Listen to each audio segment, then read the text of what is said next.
Numbers 23:22. God brought them out of Egypt. He hath as it were the strength of an unicorn. Could the biblical unicorn be the rhinoceros? When looking up the word unicorn in the Webster's New World Dictionary, it says, unicorn, a mythical horse-like animal with a single horn growing from its forehead. This is what most of us think when we hear the word unicorn. We think of a horse with a horn growing out of its head. This is how unicorns are depicted in movies, cartoons, paintings, etc. Now this is not a real creature. This animal is totally fictitious. None of these are alive today, and no scientist has ever found a fossil one. However, unicorns are mentioned in the King James Version of the Bible 9 times, in 5 different books, by at least 5 different authors, by Balaam, Moses, David, Isaiah, and even God himself in the book of Job. These are the verses that mention unicorns. Deuteronomy 33:17. His glory is like the firstling of his bullock, and his horns like the horns of a unicorn. With them he shall push the people together to the ends of the earth. And they are the 10,000s of Ephraim, and they are the thousands of Manasseh. Psalm 22:21. Save me from the lion's mouth, for thou hast heard me from the horns of the unicorns. Psalm 29:6. He maketh them also to skip like a calf, Lebanon and Syrian like a young unicorn. Psalm 92:10. But my horn shalt thou exalt like the horn of a unicorn. I shall be anointed with fresh oil. Job 39:9. Will the unicorn be willing to serve thee, or abide by thy crib? Job 39:10. Canst thou bind the unicorn with his band in the furrow, or will he harrow the valley after thee? Wolpajete Conservancy in Kenya announced this week that their beloved 45-year-old white rhino died. His health worsened to a point that he was suffering and unable to walk. Officials there made the decision to euthanize the rhino. He had been suffering from age-related health issues and from a series of infections, Conservancy staff said in a statement. Once his condition significantly worsened and he was unable to stand up, and he was evidently suffering a great deal, the decision was to euthanize him was made by the veterinary team. Sudan was the last wild-caught northern white rhinoceros in captivity. The rhinoceros's death leaves only 2 of the northern white rhino subspecies alive on the planet. Najim, Sudan's daughter, born in 1989, and Fatu, Najim's daughter, born in 2000. Sudan was born around 1973 in South Sudan. At just a year or 2 of age, he was captured from the wild along with several other subspecies and taken to the Czechoslovakian Zoo. Czechoslovakia is known today as the Czech Republic. Captivity probably saved Sudan's life. Poaching became a rampant problem in Central Africa, the range of the northern white rhinoceros subspecies. In the 1970s and 1980s, according to conservation organization Save the Rhino, by the 1990s, only a few dozen northern white rhinos survived in Garamba National Park in the Democratic Republic of Congo. The Second Congo War in the late 1990s and early 2000s caused massive instability and human suffering in the country, leaving rhino conservation far on the back burner.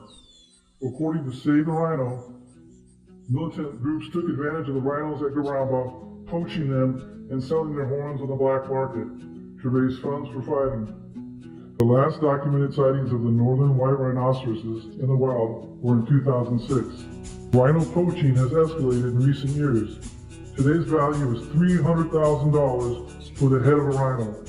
This current demand is being driven by Asian countries, particularly Vietnam. It is used in traditional Chinese medicine, but more and more commonly now, it is used as a status symbol to display a person's success. As the northern white rhinoceros dwindled, its close relative, the southern white, was experiencing a resurgence.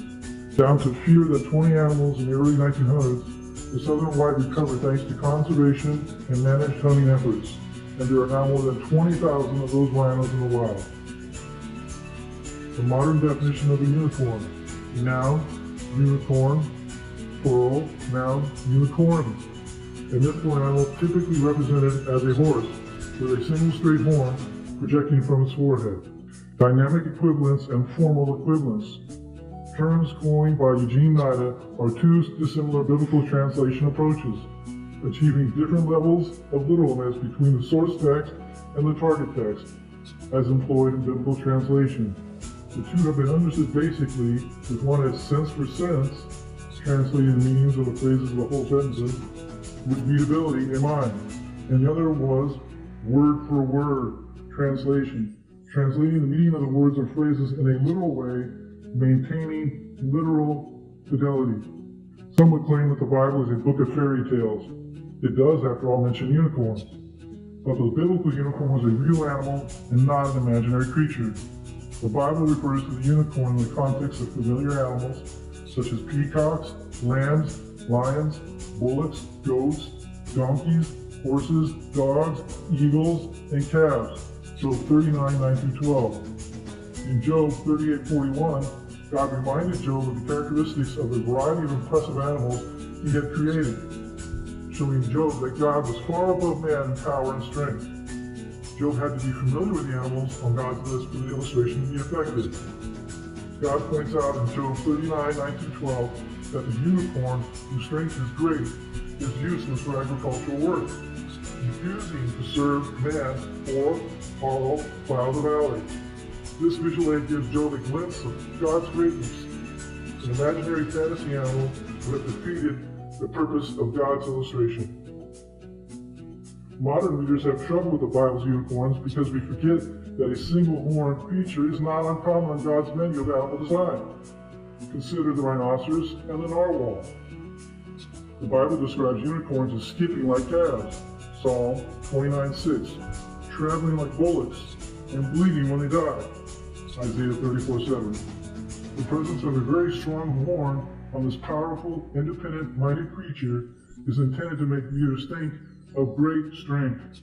Unicorns aren't mentioned in any of the modern translations. Only in the King James Version are they mentioned. Most of the translations say wild ox, while others use wild bull or buffalo, dynamic equivalents at work. Some versions take out the reference of any animal completely. Because of its use of the Textus Recepticus, the most inspired and preserved of all known manuscripts, the King James Version is the most accurate of all English translations. So because of this, some people, especially atheists, like to scoff at it and make fun of it as a book of myths and fairy tales. But it's important to understand that the definition of the word unicorn has changed over time. If you get an old 1828 Noah Webster's dictionary, which is the very first edition dictionary that Webster ever came out with over 200 years ago, and look up the word unicorn, it says, unicorn, an animal with one horn, the rhinoceros. This name is often applied to the rhinoceros. This 1828 dictionary can be accessed free online. Just go to google.com and type in Noah Webster 1828, and it will be one of the first links that pop up. Notice how this 200-year-old definition of the word unicorn says absolutely nothing about a horse. It says nothing about a horse-like animal, or a mythical animal, or a fictitious creature. It says absolutely nothing about mythology whatsoever, but rather it says that this is the name that is often applied to the rhinoceros. Now, anyone who has ever seen a rhinoceros knows that a rhino has two horns, a larger one up front and a smaller one behind. So how could a rhinoceros be considered a unicorn? Well, if you look up the word rhinoceros in the same dictionary, it says rhinoceros, a genus of quadrupeds of two species, one of which, the unicorn, has a single horn growing almost erect from the nose. This animal, when full grown, is said to be 12 feet in length. There is another species with two horns, the bicornis. They are natives of Asia and Africa. According to Noah Webster, back in the early 1800s, it was understood that there were two species of rhinoceros. The one-horned species was called unicorn, and the two-horned species was called bicornis.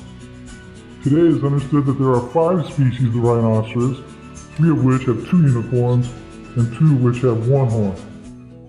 So basically, if you get a 200-year-old Noah Webster's dictionary and look up the word unicorn, it says rhinoceros. And if you look up the word rhinoceros, it says unicorn. That was just 200 years ago. The King James was translated over 400 years ago in 1611. One does not have to be a prolific mathematician to figure this out. Today's definition of the word unicorn says absolutely nothing about the rhinoceroses. And today's definition of the rhinoceros says absolutely nothing about unicorns. The definitions have changed over time.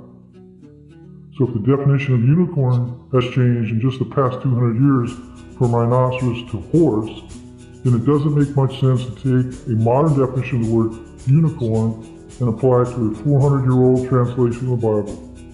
That's illogical. The original printing of the King James Version has this on its title page: newly translated out of the original tongues and with the former translations diligently compared and revised by His Majesty's special commandment. The King James Version was translated from the original tongue, but the translators also diligently compared their work to former translations, including the Latin version. They would have known that the Latin said rhinoceros, but they put in unicorn. This is evidence that a unicorn meant rhinoceros back in 1611, just like it did in 1828. As a matter of fact, in Isaiah 34:7, in the original printing of the King James Version, when the word unicorn is used, there's a footnote that says, or rhinoceros. Isaiah 34:7. And the unicorn shall come down with them, and the bullocks with the bulls, and their land shall be soaked with blood, and their dust made fat with fatness. God's word is true and must be the standard in which we live and move and have our being. The use of dynamic equivalence disrupts that process by changing the biblical terms into sense for sense instead of word for word translation, just as God intends, depriving us of the ability to understand God's thoughts, to obey them. Psalm 6-7. The words of the Lord are pure words, as silver tried in a furnace of earth, purified 7 times. Thou shalt keep them, O Lord, thou shalt preserve them from this generation forever. Despite man's brutality and hatred for this beautiful, strong, and magnificent animal, Sudan is not the last unicorn, but sadly, the last of the species.